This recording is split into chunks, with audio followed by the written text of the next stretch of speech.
Good afternoon, guys, and wherever you are in the world, I'm really excited about today's podcast.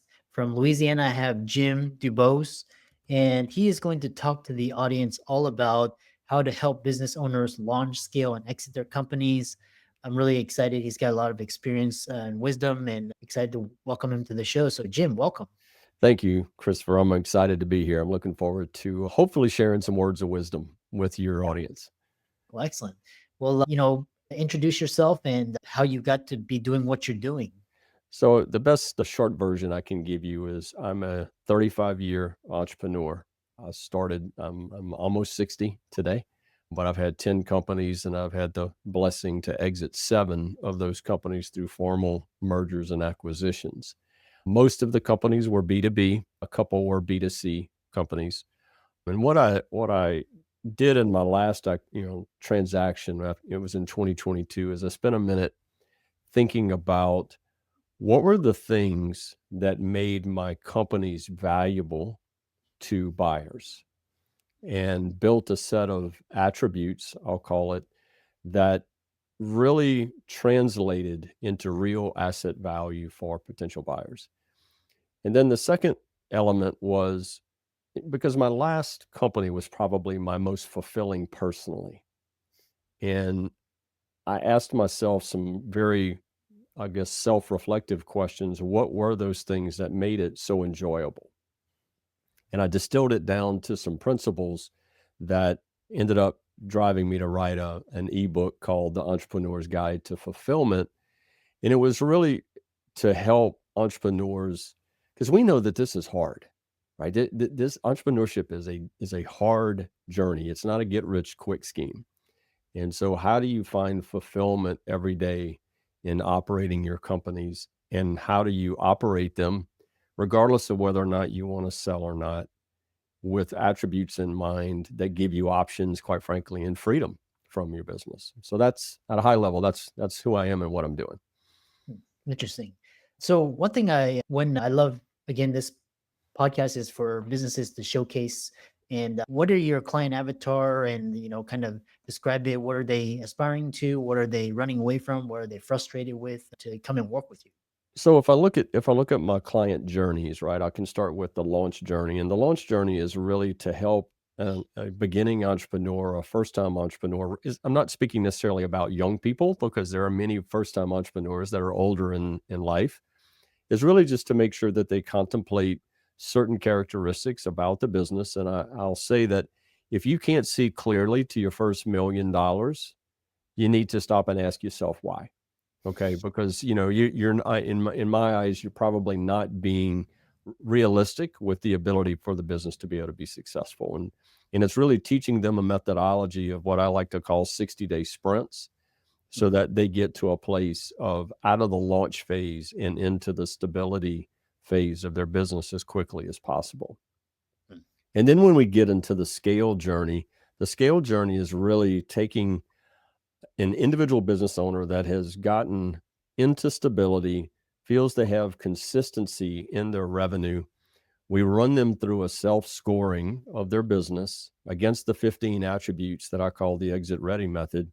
We take that score and then we develop a personalized plan of growth, not scale yet, but just growth against the business. And then once they've got success in growing the business, okay, then we come back and say, okay, now we want to look at scale. Let's identify the products and services that are driving real margin into your business. And how do we drive this scale component where we don't have this alignment between revenue and expense? Okay. And so that's that middle journey, if you will. And then the exit journey is for the entrepreneur who is thinking about a transition of some sort. It might be a legacy transition from one generation to another. It could be a outright sale of a business, or it might be an employee owned transaction. Well, all of those things have certain characteristics. And so what I've done is built a programmatic method of a 90-day journey with an entrepreneur to prepare them for a potential transaction in their business. And so that's, at a high level, regardless of the journey of the entrepreneur, it gives them that opportunity to engage with me.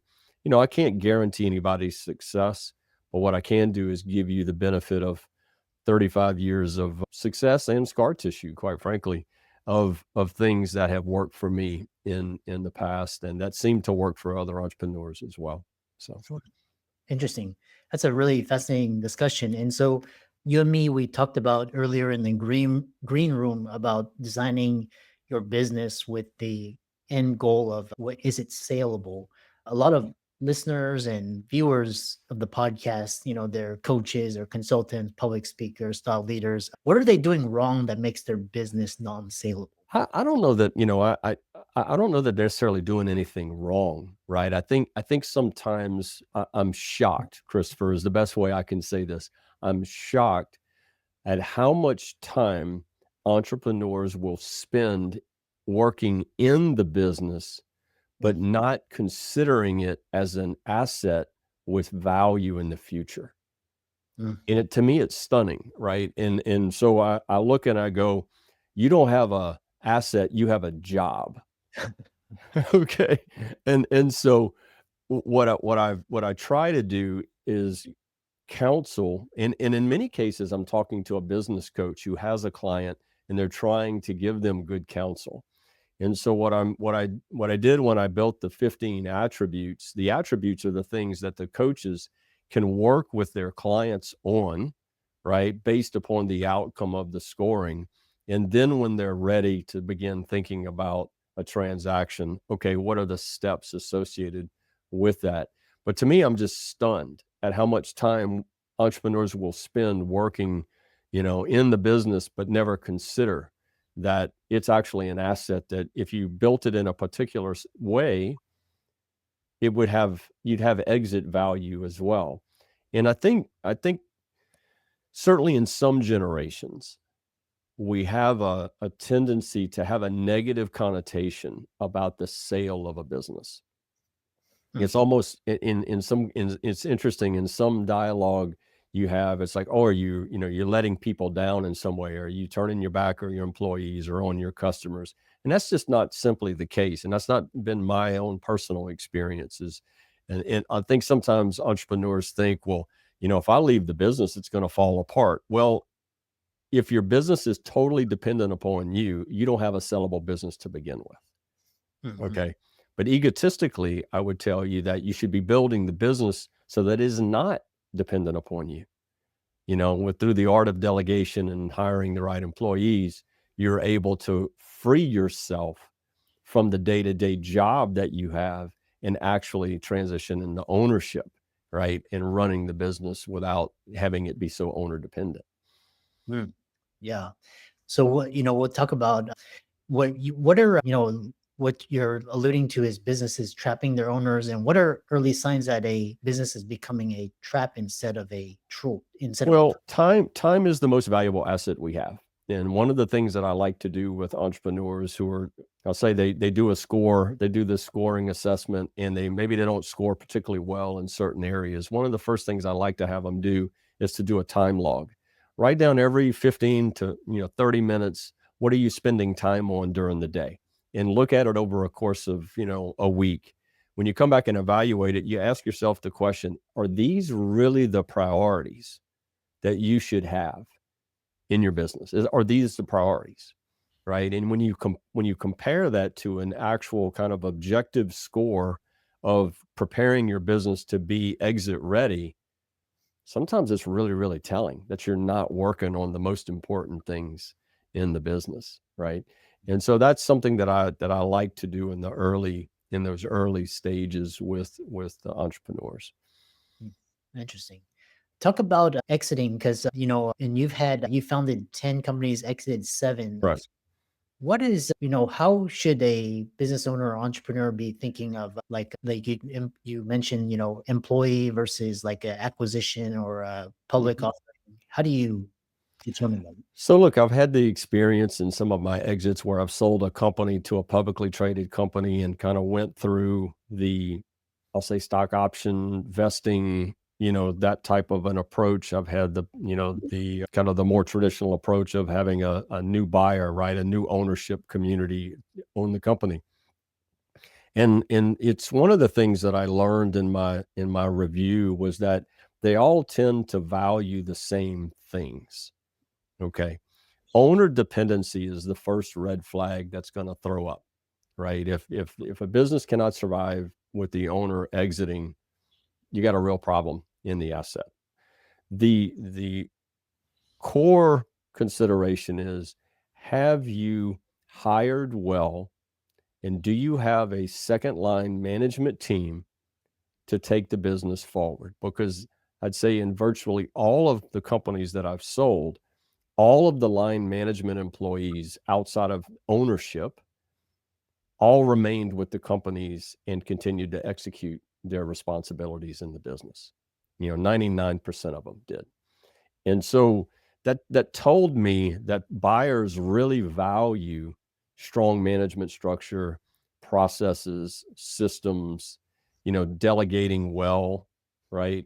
So those are the things that when you're thinking about your business and you're looking at that time log and saying, what am I spending my time on? Well, did I delegate well?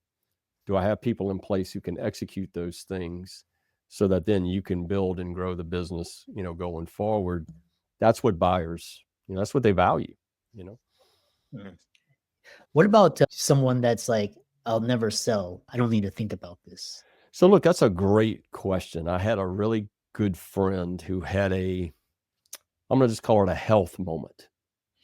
Okay. Had a health moment. And he had, fortunately, he and I were good friends, and he had built his business, using a lot of the attributes that I have in the exit ready method. And when his health moment came and he had to step away, he didn't have an owner dependent business. He had management, he had structure, he had processes. People knew how to execute the business. And so he didn't lose the business. He was able to take a step. He had the freedom. I'm going to use that word. He had the freedom to step away from the business, deal with his, personal health concern, then come back to a healthy business with employees that were thrilled that he was obviously well, and customers who were thrilled that he was well, but he was also relieved of the stress and burden of having to think about and worry about his business while he was dealing with his personal health issue. So to me, it's not about whether or not you want to sell your company. It's about having the freedom and options when unexpected things happen. Then you are able to sustain yourself through that moment. Hmm. Is a company's value only determined by its revenue? No, it's obviously a driver, right? I'll give you a concrete example. I gave this example the other day in a talk. Have a friend who has been, a hairstylist, had a hair salon for a long time. And she and I, began talking about her business a little bit. And I said, well, why don't you sell a membership to your hair salon? I mean, you have the same people coming in, every month, every 6 weeks, whatever, sell a membership. And so little by little, we implemented a membership structure, and she got her membership numbers to the point, her revenue numbers to the point where it was 100% of her previous average revenue. Okay. But only 65% of her calendar was booked. And so what was interesting was it freed up a percentage of her point of service walk-in calendar where she could actually drive more revenue into the business. Now, that business is inherently more valuable because it's recurring. She got all of her memberships on a 12-month agreement, and they just churn every month, just like I call it the Netflix of hair, right? It's just recurring every month. And so I always tell entrepreneurs, look, it's not about revenue, but it's the way that the revenue gets demonstrated across months and years. Mm. Do I have recurring customers? Is the revenue one time versus some form of a membership? Another example I could give you would be, I was working with a startup, and they said, this particular service offer is going to be $15,000 to $20,000. I said, why do you want to sell it that way? And they said, well, we need the cash. I said, okay. I said, but what if you sold that for $750 a month over 3 years? I said, number one, you eliminate the barrier of entry for a customer to spend $20,000 with you, right? And you get a recurring revenue stream. And if the deliverables are clear and they're going to get the same deliverables, I promise you, they're going to want to spend $750 a month, not $20,000 up front. Okay. Mm. And so the entrepreneur's wheel kind of spun a little bit like, oh, wow, that's interesting. Right. And so really what I generally tell entrepreneurs is look at the top 4 or 5 products and services that are really driving revenue and margin. Let's use that word, and margin into your business, and ask yourself, how do I turn these, if these are one-time revenue moments, how do I turn these into recurring revenue moments? Because that's inherently more valuable. The multipliers that are applied to those portions of the revenue stream in your business, because they typically are higher margin, are significantly different than one-time, components. The other value indicators are the industry that you're in. So what's happening in the industry trend, the geography that you're operating in is obviously a factor. Any type of IP, so I go through that when I go through the self-scoring of the attributes. I kind of highlight those areas of the business that all drive value. But obviously, no buyer wants to have a company that revenue's decreasing, right? They want to see growth. They want to see scale. And so obviously it's a component, but it is important to ask, is it repeatable, right? That repeatable nature of that business is very important to buyers. Hmm. Interesting. Yeah. So, kind of round it out, if you had to do it all over again and just zero money, zero connections, what should entrepreneurs be focusing on? Well, look, my own experience was always that I needed to render value, okay, value to the market that I was trying to serve. And my own experience, particularly in B2B companies, is that B2B businesses, they basically decide to spend money on one of 3 reasons: to make money, to save money, or to mitigate a risk. And if your solution doesn't meet one of those 3 characteristics, if you can't clearly articulate it, guess what? They're not going to buy it. And so I think it's very important that you evaluate the product and or service that you're bringing to the market. Seth Godin had, a great expression: design your products and service around what the customer wants, right? And so really understanding the customer value, what it is they want, and then creating the product and service around that is really the key. And to me, my own experience was that you need to solve problems. Your solution, whatever you're bringing to the market, needs to solve a problem. Because if inherently doesn't meet one of those 3 objectives, or it doesn't clearly solve a problem, more than likely they're not going to spend the money. In B2C, it's a little different. A B2C, typically we value our time. We're looking at entertainment as a component of that. And so when you're designing services for a B2C customer community, again, you have to ask, well, why would they spend money on this product or service? Does it add value? Does it give them time back? Is it an entertainment component, right?